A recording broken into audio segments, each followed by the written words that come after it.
इसमें मैं एक और बात ऐड करना चाहता हूँ यहाँ के युवाओं के लिए, यहाँ के नौजवानों के लिए कि यहाँ का जो जैसे कि हमारे हेयर वेस्ट, यहाँ ढेर सारे सैलून होते हैं हमारे एरियाज़ में।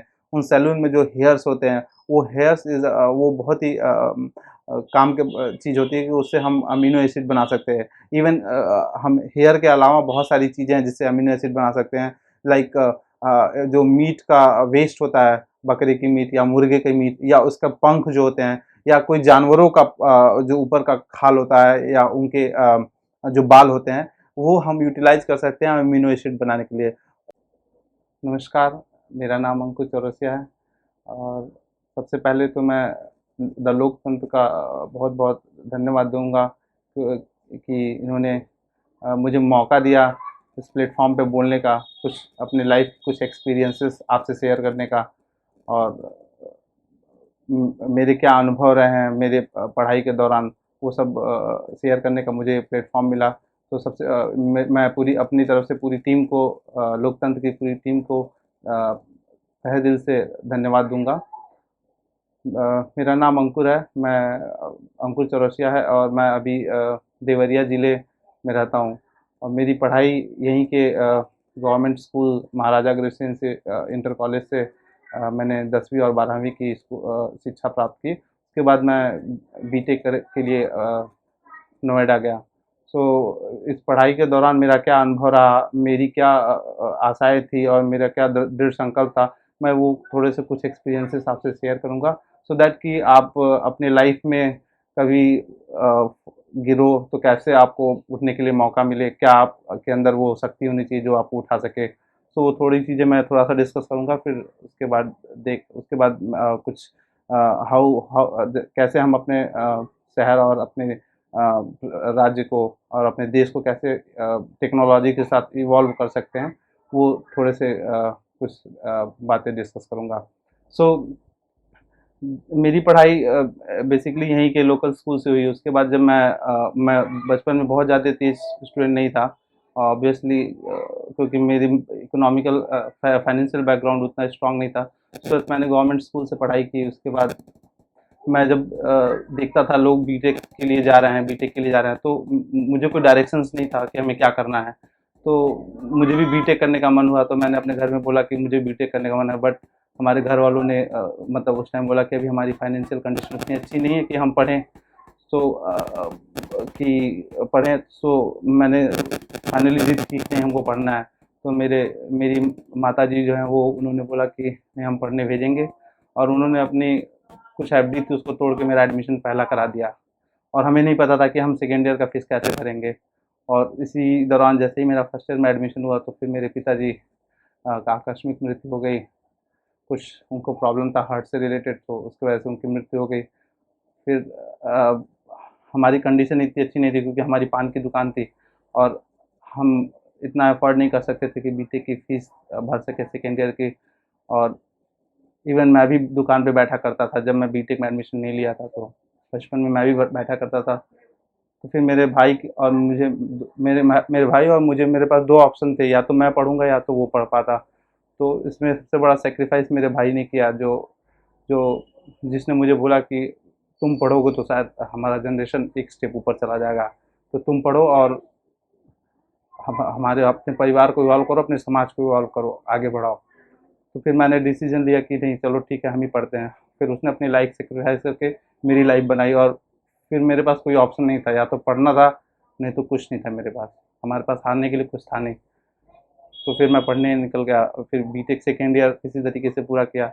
और मेरा भाई मुझे फाइनेंशियल हेल्प करता रहा, हमेशा करता रहा। और फिर मैं फाइनली बीटेक कंप्लीट करने के बाद मुझे लगा कि मैं हायर स्टडीज़ के लिए तैयारी करूं, और हायर स्टडीज़ के लिए फिर मैंने गेट की तैयारी की। गेट तैयारी करने के बाद मेरा रैंक आया, ऑल इंडिया रैंक 547 आया।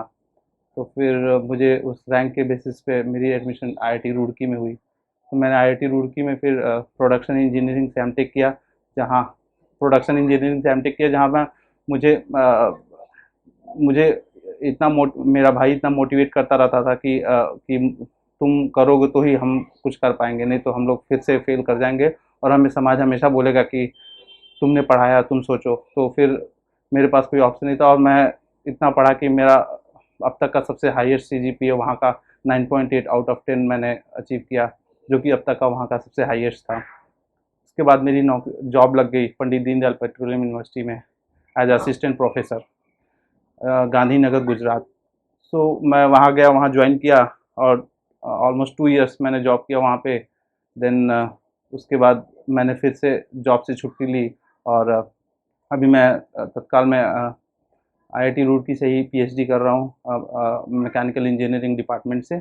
मेरा रिसर्च का फील्ड है basically nano development of high performance material, that is basically ये नैनो कंपोजिट से रिलेटेड है, नैनो मटेरियल्स जो कि maximum electronics devices, space components और we also use in general purpose in our general purpose household appliances.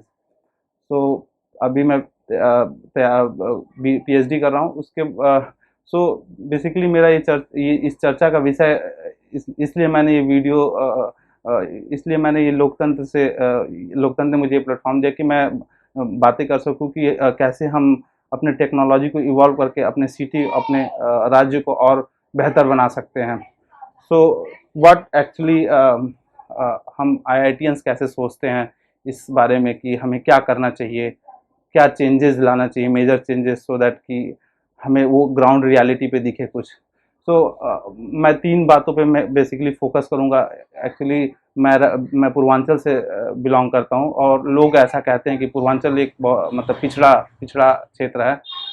तो पिछड़ा क्षेत्र होने का क्या रीज़न है, यहाँ क्या सुविधाएं नहीं हैं, जैसे कि बिजली, पानी और बेटर इरिगेशन सिस्टम और खेती सबसे बड़ा, जो कि यहाँ के मैक्सिमम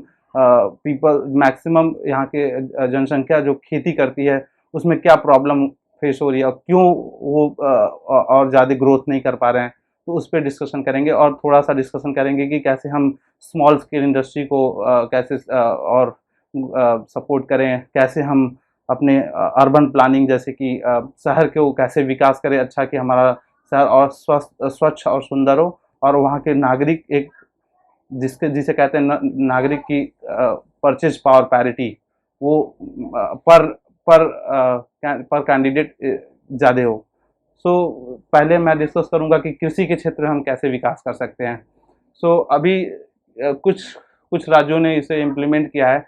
एक बहुत नया आइडिया है, जैसे कि हम ओला और उबर बुक करते हैं मोबाइल ऐप पे।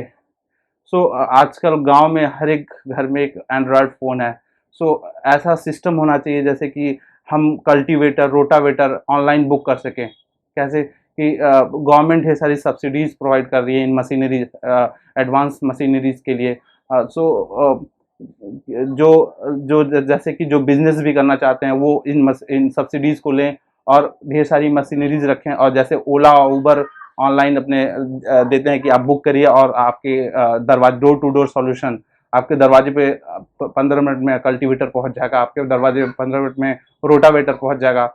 और ये बहुत ही मतलब चीपर भी रहेगा, क्योंकि अगर मार्केट में परफेक्ट कंपटीशन रहेगा तो मार्केट में प्रोडक्ट की वैल्यू ऑब्वियसली एक जेन्युइन रेट मिलेगा। क्योंकि जब सीजन आता है तो जिसकी कल्टीवेटर होते हैं, जो रोटावेटर होते हैं, वो कभी प्राइस ज़्यादा मांगते हैं और कभी कभी डिमांड के बेसिस पे किसानों को मिल नहीं पाता उस टाइम जिस टाइम उन्हें ज़रूरत होती। तो ऐसा सिस्टम होना चाहिए जैसे कि हम जैसे ओला उबर बुक करते हैं तो वो भी बुक कर सकें। ये एक बड़ा चेंजेस है। और हमें टेक्नोलॉजी को भी कुछ इन्वॉल्व करना चाहिए, गवर्नमेंट को इनिशिएटिव लेना चाहिए कि हम सेंसर्स और इलेक्ट्रॉनिक इक्विपमेंट्स लगाएं, जिससे कि हम ह्यूमिडिटी को देख सकें कि हमारे सॉइल में कितनी ह्यूमिडिटी है और हमें किस फर्टिलाइज़र की बेसिकली रिक्वायरमेंट है। वो अगर हम कि जस्ट पिन पॉइंट करें जहाँ पे भी हमारी खेती हो रही है उस खेत में, कि इस खेत में हमें इस क्रॉप के अकॉर्डिंग कौन सी फर्टिलाइज़र की रिक्वायरमेंट है, वो फर्टिलाइज़र वो सेंस करके बताए। मतलब और ऑनलाइन मॉनिटरिंग रखे कि कितना मतलब हमारा फसल कैसा उग रहा है, क्या हो रहा है, कैसा यील्ड है। और कुछ चीज़ें ऐसे भी कर सकते हैं कि जो हमारे जैसे बेसिकली अगर हम गोरखपुर की बात करें जो हमारे सबसे नियरेस्ट सबसे बड़ा एरिया है, तो वहाँ मैक्सिमम वेस्ट सॉलिड वेस्ट जाता है, जिसमें गीले कचरे बहुत ज़्यादा होते हैं। तो हाउ वी कैन यूज़, कैसे हम यूटिलाइज कर सकते हैं इस वेस्ट को, कंपोस्टिंग खाद बना के हम कैसे खेत में यूज कर सकते हैं, क्योंकि वो वेस्ट ऐसे ही चला जाता है, वो एक कचरा का ढेर बनता जाता है और फिर उसे हम यूटिलाइज नहीं करते, जो कि एक वैल्यू एडिशन प्रोसेस है। तो वी कैन यूज लाइक जैविक खाद, वेस्ट से कैसे हम यूटिलाइज कर सकते हैं जैविक खाद को। तीसरा सबसे बड़ा प्रॉब्लम जो किसान फेस करते हैं, वो सबसे बड़ा प्रॉब्लम है वाटर का। कभी इस क्षेत्र में कभी बहुत सूखा पड़ जाता है या तो बहुत ज़्यादा पानी बरस जाता है, तो कैसे हम वाटर मैनेजमेंट करें। एक बढ़िया टेक्नोलॉजी, कैसी टेक्नोलॉजी होनी चाहिए जो हमें वाटर मैनेजमेंट के लिए मीन्स बेटर वाटर मैनेजमेंट रख सके। सो जैसे कि छोटे छोटे गांव, हमारे एरिया में बहुत सारे छोटे छोटे गांव हैं, तो उन गांवों के बाहर एक छोटा छोटा इरिगेशन पॉट बनाना चाहिए, like the waste water in rainy season that comes in that drain, and we can reprocess for the irrigation in those villages again. So in that way we can use this waste water। और so like अगर हम दक्षिण राज्यों की कुछ बात करें तो वो टैंक इरिगेशन सिस्टम अपनाते हैं। सो वो हम भी वो अपना सकते हैं कि टैंक जब पानी बरसे तो उस टैंक में पानी इकट्ठा और उस सेम पानी को हम यूज कर सकते हैं अपने इरिगेशन के लिए। तो ये सब कुछ बेसिक्स वाटर मैनेजमेंट सिस्टम्स हैं जो कि हम यूटिलाइज कर सकते हैं। देन अगर हम दूसरे पॉइंट्स पे डिस्कस करेंगे, इंडस्ट्रियलाइजेशन, कैसे हम औद्योगिकरण करें अपने क्षेत्र में। तो एक्चुअली ये आइडिया मुझे आया, मैं गुजरात में 2 साल गुजारा हूँ। तो जब मैं अहमदाबाद में था तो लोगों को देखा था, वहाँ के लोगों की purchase power parity comparatively Uttar Pradesh के नागरिकों से ज़्यादा है, क्योंकि वहाँ की जो औरतें हैं वो इकोनॉमी में बहुत कंट्रीब्यूट करती हैं। अगर if I will go with the values और फैक्ट डेटा, सो अगर हमारे देश में 48% जो कंट्रीब्यूशन है, 48% जनसंख्या है वो महिलाओं की है, जो कि हम उनमें से बहुत कम लोगों को उससे आउटपुट ले पाते हैं। वो वर्क फोर्स कुछ मतलब उतना वर्क आउटपुट नहीं दे पा रहा। So how we can utilize those work force. So वहाँ पे मैंने देखा था वो लोग छोटे छोटे गृह उद्योग चलाते हैं। वो गृह उद्योग का बहुत ही अच्छा कॉन्सेप्ट है, वो हम अपने इस पूर्वांचल क्षेत्र में भी डाल सकते हैं, जिससे कि वो हमें बहुत हेल्प करेगा महिलाओं के उत्थान के लिए। गृह उद्योग जैसे कि वहाँ पे हम आपको एग्जांपल देते हैं, वहाँ पे वो लोग खाखरा, थेपला, फाफड़ा और so many things like jewellery के आइटम्स बहुत सारे बनाते थे। तो वो क्या गांव में डिस्ट्रीब्यूट कर देते थे, वहाँ की महिलाओं को पर पीस से रेट देते थे और उनसे बनवाते थे। और इवन वो जो बनवाते थे वो चीज़ें गुजरात से वो एक्सपोर्ट करके बाहर के देशों जैसे यूरोप में सप्लाई करते थे, अमेरिका में सप्लाई करते थे, इवन एशिया में China, Malaysia, Singapore, so many countries were there, वो सप्लाई करते थे material. So we can utilize those work force in a positive way. तो गृह उद्योग को हम सपोर्ट कर सकते हैं।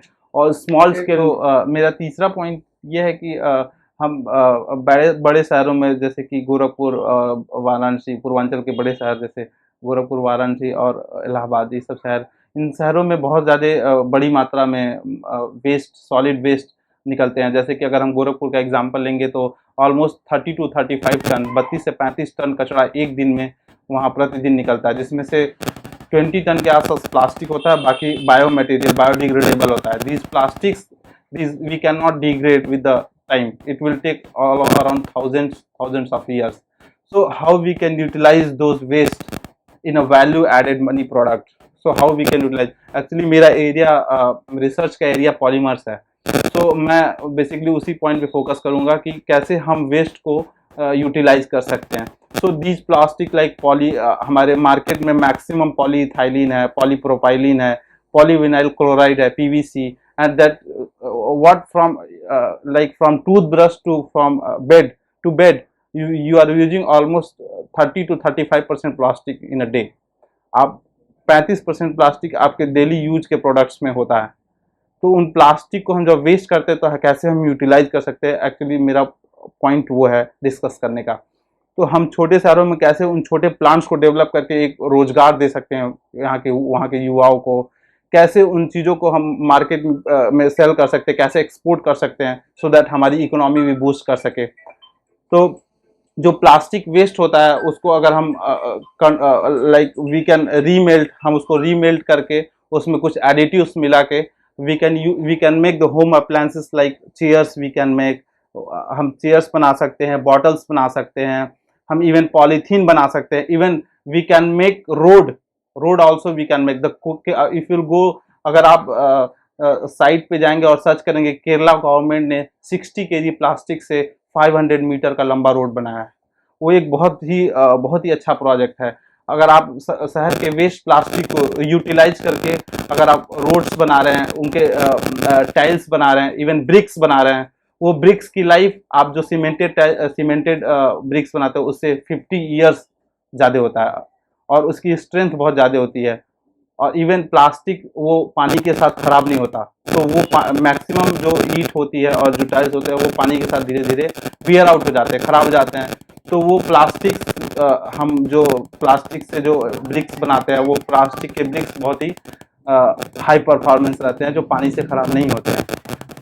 उस फील्ड में हम यूटिलाइज कर सकते हैं। इवन अगर हम किसानों की खेती से बात करें तो रिलेटेड, जैसे भूसी जो हमारा वेस्ट है, जो राइस का जो स्ट्रॉ है, हस्क है, वो वेस्ट है, उस हस्क को मिला के और जो वेस्ट प्लास्टिक है उन दोनों को हम कंबाइन करके चेयर्स बना सकते हैं, हाई स्ट्रेंथ मटेरियल्स बना सकते हैं जहाँ पे हमें स्ट्रेंथ की रिक्वायरमेंट है, जैसे इलेक्ट्रिक पोल्स बना सकते हैं, चेयर्स बना सकते हैं, इवन डोर्स बना सकते हैं। We can use anywhere. So मेरा बस एक ही उद्देश्य है इस वीडियो का कि कैसे हम अपने वेस्ट मटेरियल से कैसे हम उसको एक वैल्यू एडेड प्रोडक्ट बनाएं, जो कि एक अच्छा स्ट्रक्चर देगा, वहाँ के युवाओं को एक रोजगार देगा, वहाँ के इकोनॉमी, उस शहर की इकोनॉमी, उस राज्य की इकोनॉमी बूस्ट करेगी। इवन सबसे ज़्यादा हेल्प होगा कि हम पॉल्यूशन को कंट्रोल करेंगे, जो कि एक बहुत ही बड़ा मुद्दा है। तो जो ये बातें हैं, ये एक सस्टेनेबल डेवलपमेंट की तरफ मूव करती हैं। सो इसी के साथ मैं अपने वीडियो को कंक्लूड करता हूं और मैं आशा करता हूं कि जो हमारे देश के युवा हैं, हमारे इस पूर्वांचल के युवा हैं, वो इन बातों पे फोकस करेंगे और एक रोजगार की नई रोजगार की नई सोच लाएंगे इस इसमें मैं एक और बात ऐड करना चाहता हूँ यहाँ के युवाओं के लिए, यहाँ के नौजवानों के लिए, कि यहाँ का जो जैसे कि हमारे हेयर वेस्ट, यहाँ ढेर सारे सैलून होते हैं हमारे एरियाज़ में। उन सैलून में जो हेयर्स होते हैं, वो हेयर्स वो बहुत ही काम के चीज़ होती है कि उससे हम अमीनो एसिड बना सकते हैं। इवन हम हेयर के अलावा बहुत सारी चीज़ें हैं जिससे अमीनो एसिड बना सकते हैं। लाइक जो मीट का वेस्ट होता है, बकरे की मीट या मुर्गे की मीट, या उसका पंख जो होते हैं, या कोई जानवरों का जो ऊपर का खाल होता है, या उनके जो बाल होते हैं, वो हम यूटिलाइज कर सकते हैं अमीनो एसिड बनाने के लिए। एक्चुअली ये आइडिया एक्चुअली पुराना है, बट ये हम यहाँ के लोगों के लिए बहुत ही एक ग्रोथ वाला प्रोजेक्ट है, बहुत ग्रोथ वाला काम है कि वो क्या कर सकते हैं, वो उन वेस्ट को, जैसे हेयर्स को कलेक्ट करके उनको प्रोसेस करके, केमिकल प्रोसेसिंग करके उससे अमीनो एसिड बना सकते हैं। वो अमीनो एसिड अगर आप फर्टिलाइजर्स को से कंबाइन करके अगर आप प्लांट्स को देते हो, तो प्लांट्स की जो यील्ड, जो ग्रोथ रेट है, वो 30 to 40% इंक्रीज कर जाती है।